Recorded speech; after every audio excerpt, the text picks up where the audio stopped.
76 দিনের মাথায় আজ উচ্চ মাধ্যমিকের রেজাল্ট আউট। সকাল 10:30টায় মেধা তালিকা প্রকাশিত হবে। সকাল 11টা থেকে অনলাইনে রেজাল্টে দেখতে পারবেন পরীক্ষার্থীরা।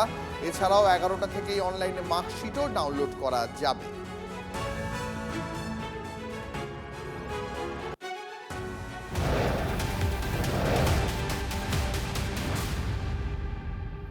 আর এবার আম জনতার জন্য স্বস্তির খবর।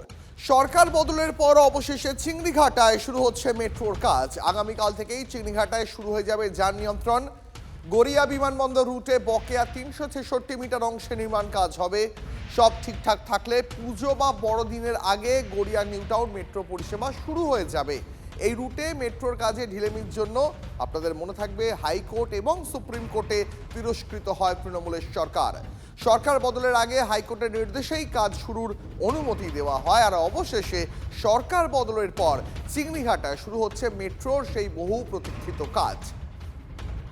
শহরের বুকে একাধিক জমি জটিলতার কারণে আটকে থাকা মেট্রো প্রকল্পগুলি আবার নতুন করে স্বপ্ন দেখাতে শুরু করেছে কলকাতা মেট্রো প্রশাসনকে, যার মধ্যে অন্যতম হচ্ছে চিংড়িঘাটা মোড়ে এই অংশটি। কবি সুভাষ কলকাতা বিমানবন্দর বা জয় হিন্দ মেট্রো প্রকল্পের অধীনে থাকা এই চিংড়িঘাটা মেট্রো অংশে প্রায় 366 মিটার অংশে দীর্ঘ দিন ধরেই জমি জটিলতার কারণে গার্ডার বসানো সম্ভব হয়নি। অবশেষে 15ই মে থেকে কাজ শুরু হতে চলেছে। মেট্রো সূত্রে খবর, প্রথম দফায় 15 থেকে 17ই মে কাজ হবে রাত 10টা থেকে ভোর 5টা পর্যন্ত।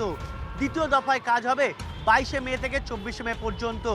অর্থাৎ এই 3-6 দিন রাতে কাজ করার ফলে এই পুরো স্তম্ভগুলোর উপরে গার্ডার বসানো সম্ভবপর হবে বলে মেট্রোর তরফে জানানো হয়েছে।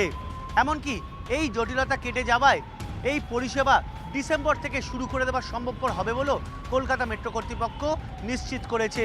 এই রাস্তা অর্থাৎ যে রাস্তাটি মূলত সাউথের দিক থেকে দক্ষিণ দিক থেকে উত্তরের দিকে আসছে, সেদিক দিয়ে যেমন ছোটো ছোটো গাড়িগুলোকে ব্যবহার করা হবে, তেমনই চিংড়িঘাটা যে মোড় আছে সেখান থেকেও বিকল্প রাস্তা তৈরি করা হচ্ছে উত্তর দিক থেকে দক্ষিণের দিকে গাড়িগুলো আসার জন্য। অর্থাৎ সব মিলিয়ে কলকাতা ট্রাফিক প্রশাসন যেমন তৈরি, তেমনই কলকাতা মেট্রো কর্তৃপক্ষ তৈরি। ক্যামেরায় সমর্দয়ের সঙ্গে সায়ন্ত ভট্টাচার্য, টিভি9 বাংলা, কলকাতা।